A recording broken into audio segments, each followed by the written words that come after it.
Mohammad Asaduzzaman Asad, Rajshahi ৩। ২ minute.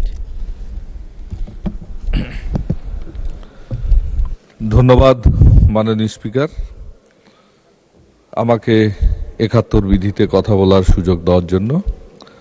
আমার উত্থাপনীয় বিষয় আমার নির্বাচনী এলাকা রাজশাহী ৩ পবা মোহনপুর উপজেলার মধ্য দিয়ে প্রবাহমান ৫২ এবং শিব নদী খনন প্রসঙ্গে।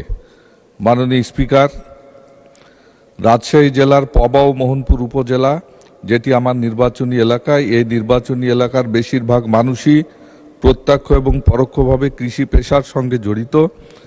কৃষির সাথেই তাদের ভাগ্য জড়িত। কৃষি ব্যবস্থা প্রকৃতির খেয়াল খুশির উপর নির্ভরশীল।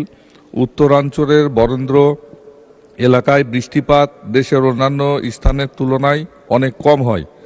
ফসল উৎপাদন করতে প্রচুর পরিমাণ পানির প্রয়োজন হয়, যা রাজশাহীর বরেন্দ্র সেচ প্রকল্প দিয়েও সম্ভব হয় না। তা আমার নির্বাচনী এলাকায় নদী, খাল, বিল থেকে সেচের মাধ্যমে কৃষি উৎপাদন চলমান রয়েছে। পবা ও মোহনপুর উপজেলার ৫২ ও শিব নদী প্রায় ভরাট হয়ে যাওয়ায় পানি ধারণ ক্ষমতা কমে গেছে। ফলে কৃষি উৎপাদন মারাত্মকভাবে ব্যাহত হচ্ছে। তাই কৃষিকাজের সুবিধার্থে ৫২ এবং শিব নদী খনন অত্যন্ত প্রয়োজন।